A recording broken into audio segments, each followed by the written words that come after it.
কি বানাবো? লুচি। কালকে না কি পকোড়া মকোড়া খেলো রাত্রেবেলা, দুপুরবেলা লুচি খাবো।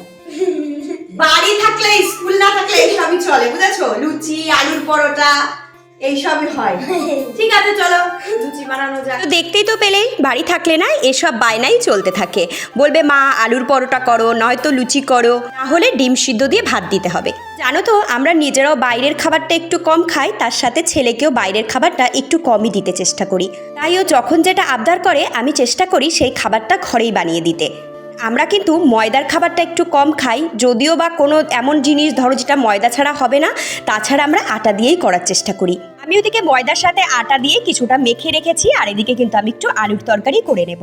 আলুটা একটু ডুমডুম করে কেটে রেখেছিলাম, কড়াতে পরিমাণ মতো সর্ষের তেল দিয়ে কালো জিরে সম্বার, একটা শুকনো লঙ্কা ফাটিয়ে, পরিমাণ মতো হলুদ, লবণ আর একটার হাফ টমেটো দিয়ে আমি কিন্তু একটু ভাজা ভাজা করে গরম জল দিয়ে ঢাকনা চাপা করে দিয়েছি। তরকারিটায় একটু মিষ্টি আনার জন্য, আমরা যেহেতু চিনি খাই না, আমরা তো তাল মিছরি খাই, ওখান থেকে কয়েক দানা তাল মিছরি কিন্তু দিয়ে দিয়েছি তরকারির মধ্যে।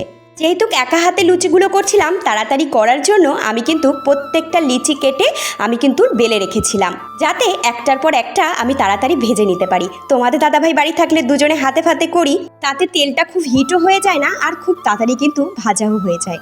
যে খেতে চেয়েছে তাকে কিন্তু আগে পরিবেশন করে দিলাম, আর সে তো ভীষণ খুশি। আর আমিও সকাল সকাল জলখাবারটা সেরে নিলাম। টাটা।